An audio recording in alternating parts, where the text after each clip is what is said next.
Praise lord పిల్లలు, ప్రభునామంలో మీ అందరికీ నా వందనాలు తెలియజేస్తూ ఉన్నాను. గత వారంలో మనము సోనంగి కుక్క గురించి నేర్చుకున్నాం కదా. మరి ఈ రోజున మరొక జంతువుతో మీ ముందుకు వస్తున్నాను. ఆ జంతువు పేరు ఏందో తెలుసా? స్క్రీన్ మీద చూస్తున్నారు కదా. ఏంటి ఆ జంతువు పేరు? ఫాక్స్, నక్క. నక్కను గురించి మనం ఈరోజు తెలుసుకోబోతున్నాం. నక్క రంగాల్లో మీకు కొన్ని గాథలు గుర్తు వస్తాయి కదా. గుంట నక్కని, జుత్తులు మారి నక్కని, కపటంతో ఉన్న నక్కని, చాలా కథలు గుర్తు రాలేదు మీకు? నక్క ఏం చేస్తూ ఉంటుందంటే, ఎదుటి వారిని మోసం చేసి బ్రతకటం దానికి అలవాటు. ఎదుటి వారిది ఆశించి, తనది కాని దాన్ని తను ఆశించి బ్రతకటం దాని లైఫ్ స్టైల్. అంతే. అది నక్క భలే కుయుక్తి కలిగింది. అందుకనే నక్క లాంటి స్వభావాలు మనకు ఉండకూడదు. నక్క లాంటి స్నేహితులు కూడా మనకు ఉండకూడదు. మరి ఆ నక్క దేవుడు మనకి ఏ రీతిగా పరిచయం చేస్తున్నాడో చూద్దామా? అసలు ఫస్ట్ నక్క ఎక్కడ ఉంటుందో మనం చూద్దాం. మరి ఎహెజ్కేలు గ్రంథము 13వ అధ్యాయం 4వ వచనంలో రాసి ఉంటుంది, పాడైన స్థలాలలో నక్కలుంటాయని రాసి ఉంది. మత్తయి సువార్త 8వ అధ్యాయం 20వ వచనంలో నక్కలు బొరియల్లో ఉంటాయని యేసుక్రీస్తు వారే స్వయంగా చెప్పాడు. ఈ ఇమేజెస్లో చూస్తున్నారు కదా. పాడైపోయిన స్థలం చూస్తున్నారా? పడిపోయిన స్థలం, శిథిలమైపోయిన స్థలం. ఆ స్థలంలో నివాసాన్ని కొనసాగిస్తూ పెద్ద పెద్ద జంతువులు వేటాడి తినంగా మిగిలిపోయిన దాన్ని తింటూ, ఎదుటివారిది ఆక్రమించుకొని తింటూ జీవితాన్ని కొనసాగిస్తుంది ఆ నక్క. అటువంటి నక్క దేవుడు మనకి ఎలా పరిచయం చేస్తున్నాడో చూద్దాం. పరమగీతాలు 2వ అధ్యాయం 15వ వచనంలో ఇలా రాసింది పిల్లలు. అక్కడ ఒక కుటుంబాన్ని మనం చూస్తాము. ఒక భార్య భర్త ఇద్దరు కూడా ఒక ద్రాక్ష తోటను వేశారంట. ఆ ద్రాక్ష తోట చుట్టూరు కంచి వేశారు, ఎరువేశారు, నీళ్లు పోసారు. కొంతకాలం ఆ తోట ఎదుగుతూ ఉంది. కొంతకాలానికంట ఆ తోటకి, ద్రాక్ష తోటకి బాగా పూత పట్టేసిందంట. కాయలు కాయడానికి దగ్గరగా వచ్చేసిందంట. అయితే ఒకరోజు పిల్లలు ఏం జరిగింది తెలుసా? పెద్ద ప్రమాదం జరిగింది. ఏంటో తెలుసా? అది ఆ పూత పట్టిన ఆ ద్రాక్ష తోటలోకి కొన్ని నక్కలు జొరబడ్డాయి. ఆ నక్కలు జొరబడి ఏం చేసినాయి తెలుసా పిల్లలు? ఇమేజెస్లో చూడండి ఎలా ఉందో. ద్రాక్ష తోటలను ఎలా కొరికి పడేస్తుందో చూడు. ద్రాక్ష కాయలు నక్క తింటదా? తినదు. ద్రాక్ష ఆకులు ఏమైనా తింటదా? తినదు. మరి ఈ నక్క ఏం చేస్తుంది? ఎందుకు వచ్చింది ద్రాక్ష తోటలో కంటే కేవలం ఆ ద్రాక్ష తోటను పాడు చేయటానికే వచ్చింది. అప్పుడు ఆ భార్య చూసి, ఏమండి, మన ద్రాక్ష పూతంతా నక్కలు పాడు చేసినాయి కాబట్టి దాన్ని మనం పట్టుకుందాము అని చెప్పి భార్యాభర్తలు ఇద్దరు మాట్లాడుకున్నారు పిల్లలు. కాయలు కాయబోయే ఆ ద్రాక్ష తోటను ఎలా పాడు చేసిందో చూడండి. ఈ నక్కలు చాలా పాడు చేసినాయి పిల్లలు. వాళ్ళప్పుడు చాలా బాధపడిపోయారంట. అయ్యో, ద్రాక్ష తోటలో కాయలు కాస్తాయి అనుకున్నామే, కాయలు చాలా వస్తాయి, హ్యాపీగా తినొచ్చు అనుకున్నామే, కానీ నక్కలు వచ్చి పాడు చేసిన ఈ ద్రాక్ష తోటనని చెప్పి ఆ నక్కను పట్టుకోవడానికి ప్రయత్నం చేశారు. కానీ నక్కలు పట్టుకోవడం వీళ్ళ వల్ల కాలేదట్టుంది. న్యాయాధిపతులు 15వ అధ్యాయంలో 4వ వచనంలో ఒక బలవంతుడు ఉన్నాడు ఇక్కడ. ఆయన ఈ నక్కలను పట్టుకోవడానికి నడుం కట్టుకొని పాడైన స్థలాలకు వెళ్ళిపోయి, బొరియల్లోకి వెళ్ళిపోయి 300 నక్కలు పట్టుకున్నాడంట పిల్లలు. ఎంత ఆశ్చర్యమైన సంగతి! మనం 2 కుక్కలను కూడా పట్టుకోలేము, కానీ ఆయన 300 నక్కలు పట్టుకొని ఒకదానితో ఒక్కొక్కటి ముడేసి ఆ మధ్యలో ఒక అగ్ని రాజు పెట్టి ఊరి మీదకి వదిలేశాడంట. వదిలేస్తే ఈ నక్కలు ఈ నిప్పు కాలి చచ్చిపోతాయని అడిగి తెలుసు. కానీ చచ్చిపోయే స్థితిలో కూడా ఎక్కడికి వెళ్ళినాయి తెలుసా? మరలా ద్రాక్ష తోటకి వెళ్ళినాయి అంట. అరే, ద్రాక్ష తోటలే పాడు చేయడానికి నడుం కట్టుకున్నట్టుంది ఈ నక్కలు. అలాగ అనిపిస్తున్నాయి కదా మనకి. ద్రాక్ష తోటలో కాయలు కాయటం నక్కకి ఇష్టం లేదు. దేవుని సన్నిధిలో మనం కూడా ఆత్మీయ ఫలాలు ఫలించటం ఎవరికి ఇష్టం ఉండదో?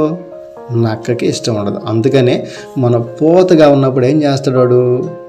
యేసయ్య, నేను నీకు రోజు ప్రార్థన చేస్తానయ్య అంటే అది పూత లాంటిది, ప్రార్థన చేస్తే కాయ లాంటిది. అప్పుడు నక్క స్వభావం కలిగిన వారు మన మధ్యలోకి వచ్చి, అరే ప్రార్థన ఏం కాదు లేరా, అది లేరా, ఇది లేరా అని మనల్ని డైవర్ట్ చేస్తారు. తర్వాత ఆ నక్క ఆ పరిస్థితిలో కూడా ద్రాక్ష తోట మీద అటాక్ చేసింది, ఒలీవ తోట మీద అటాక్ చేసింది. ఎలాగైతేనేమి ఆ ద్రాక్ష తోటను, ఆ ఒలీవ తోటను తగలబెట్టేసింది పిల్లలు. ఎంత ఘోరమో చూడండి. పూతను రాలగొట్టేసింది, కాయలతో ఉన్న తోటలను తగలబెట్టేసింది. అంతటితో కాక మరలా ఈ ఇమేజెస్లో చూస్తున్నారు కదా, ద్రాక్ష తోటలు ఎలా తగలబెట్టిందో చూడండి. అలా తగలబెట్టుకుంటూ వెళ్ళిపోయింది. మరి మరొక చోట ఏం చేస్తుంది తెలుసా? యెరూషలేము దగ్గరకు వచ్చింది నక్క. మందిరంలోకి వచ్చింది పిల్లలు. ఎక్కడుంది? యెరూషలేము గోడల మీద తిరుగుతాం చూడండి. ఈ ఇమేజెస్లో చూడండి, ఎక్కడుంది?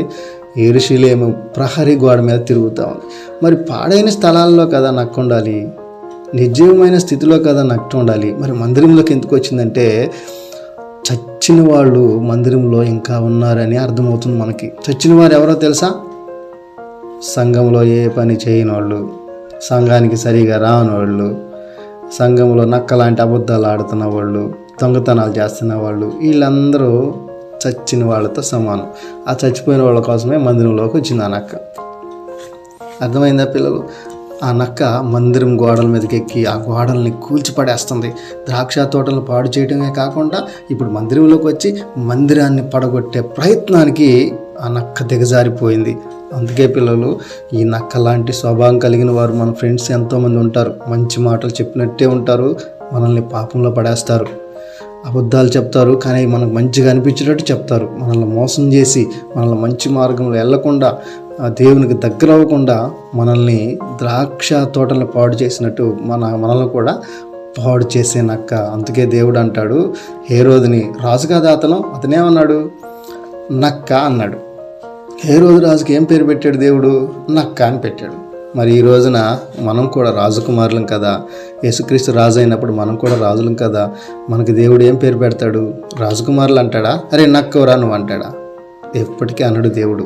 ఎట్లాంటి చెడ్డ బుద్ధి అయినా సరే దేవుడు తన ప్రేమతోటి మనల్ని రాజకుమారులుగానే చూస్తాడు. అందుకే ఈ నక్కలతోటి మనం చాలా జాగ్రత్తగా ఉండాలి. శాంసోను బలవంతుడు కదా, ఆ బలవంతుడైన శాంసోను 300 నక్కలు పట్టుకున్నాడు. మనకు ఆశ్చర్యం అనిపించింది కదా, వామ్మో 300 నక్కల్ని ఎలా పట్టుకున్నాడు శాంసోను అనుకున్నాం కదా. కానీ పిల్లలు, శాంసోను మోసపోయాడు. శాంసోనికి అన్యాయం జరిగింది. ఏందో తెలుసా? అన్ని నక్కలు పట్టుకున్న ఆ శాంసోను దెలీలా అనే నక్క చేతిలో చిక్కిపోయాడు. పిల్లలు, ఎంత ఘోరమో చూడండి.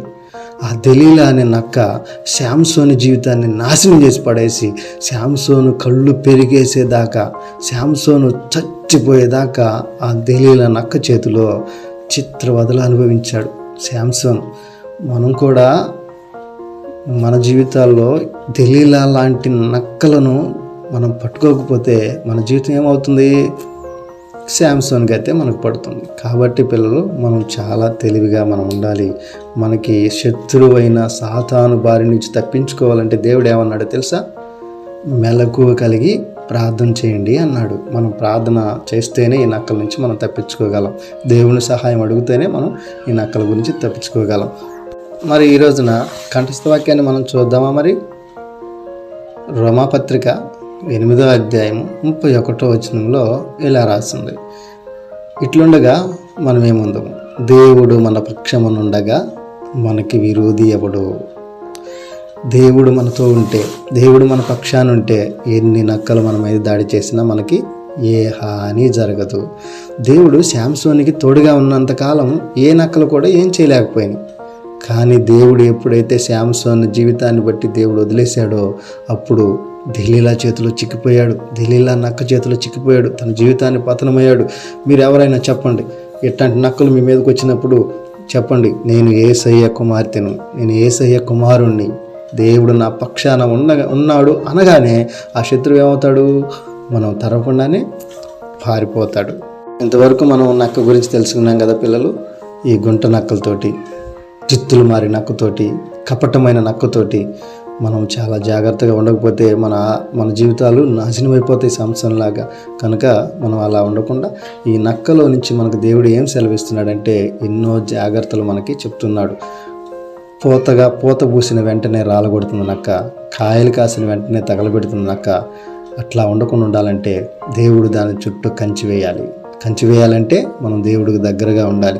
దేవుడికి దగ్గరగా ఉండి ఇట్లాంటి నక్కల బారి నుండి మనల్ని మనం కాపాడుకుంటూ బ్రతకాలని మనం చేస్తూ సెలవు తీసుకుంటున్నాం. ప్రైజ్ ది లార్డ్ పిల్లలు. మరొక వారంలో మరొక జంతువు గురించి మనం నేర్చుకుందాం. అందరికీ వందనాలు. Praise the lord. ఇంకా అనేకమైన కథలు మీరు తెలుసుకోవాలనుకుంటే మన ఛానల్ని ఫాలో అవ్వండి. యూత్ ప్రేయర్ పవర్ అనే మన ఛానల్ని ఫాలో అయ్యి అనేక మందికి షేర్ చేసి మాకు మంచి సపోర్ట్ ఇవ్వాల్సిందిగా ప్రభు పేరట మనం చేస్తూ ఉన్నాం. ప్రైజ్ ది లార్డ్ పిల్లలు. మరొక వారంలో మరొక జంతువుతోటి మనం కలుసుకుందాం. Praise the lord.